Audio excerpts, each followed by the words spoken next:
Hi, we're going to talk about how to protect your teeth. It's good to know about this really famous dentist. His name was Weston Price. He traveled around the world in the 1920s and 30s. He had noticed that his patients that were eating old-fashioned endemic type diets, plant-based diets, primarily, not always, some of them had some meat in there too, but their traditional diets, no processed food, they had good teeth. Whereas a lot of times it'll be family members. They would then be working in a city, urbanized area, and they're eating a lot of modern processed food, junk food, refined flours, sweets, soda pops and whatnot, OJ, and they would get lots of cavities. So what is it that causes cavities? What causes cavities? Sweets, we talked about that. Soda pops especially bad because it's real sticky, so it's not only full of sweets, and the bacteria use those sweets to erode through the enamel of the teeth. Things like Streptococcus mutans, for example. OJ is bad because it's super acidic. I tested all these different beverages and it's one of the most acidic things.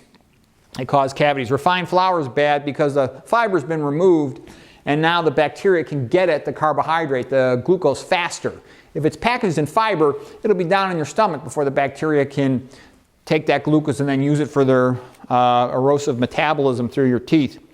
Okay, so what can you do to protect your teeth? First of all, avoid all this stuff. You don't need to eat all this stuff. People say to me, oh, you know, you're missing out on life. Yeah, I'm missing out on life eating all this junk food and sweets and stuff. You know, like it's my goal in life to be fat, sick, and stupid and diabetic. No, just don't eat all this stuff. All this stuff too, it just makes you fat. It just predisposes you to high blood pressure, diabetes. Forget about it. You don't need to eat this stuff. Every population, you'll see there's tons of populations in the world as they transition from their traditional diets to eating this modern processed food.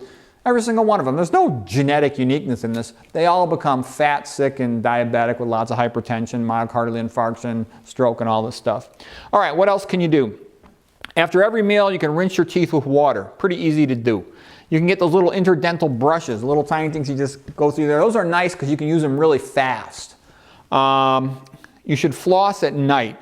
Flossing takes a little bit longer. Why should you floss at night? Because saliva production drops a lot at night. So you don't want to leave a bunch of sticky sugar in your mouth at night. You're going to have a real high risk of cavities. You got to be careful also if sometimes people have a disease that lowers saliva production, like Sjogren's syndrome, or they'll be taking a medication with anticholinergic side effects that lowers saliva production. So you got to tell the patient if that's the case, and you got to have them be extra careful to take good care of their teeth. As far as brushing teeth, I think brushing teeth is overrated. I brush my teeth but with no toothpaste. Why do I do that? First of all, I don't like toothpaste because there's too many chemicals in these toothpastes. Even if you get the good ones, they're better, but some of them have tons of sodium lauryl sulfate, triclosan, fluoride. All that stuff is pretty toxic. You don't want to be ingesting that. It's even kind of dangerous. What else? Even the salt toothpaste. I don't really want all that extra salt.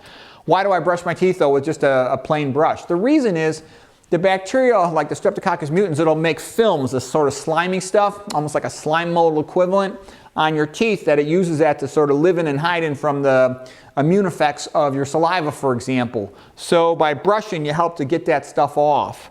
But one thing is, if you got mercury, amalgam fillings, don't brush over the crowns of your teeth because you can stir up some of that stuff, especially if you've got a toothpaste in there. That'll erode it even faster and you can stir up some mercury into your system and you don't want to do that. You want to leave those amalgams alone as much as you can. Just kind of go up and down with the brush on the sides of your teeth. So anyways, those are some ways you can better protect your teeth. By the way, I haven't been to a dentist in over 20 years. I got no problems with my teeth. It's more like 25.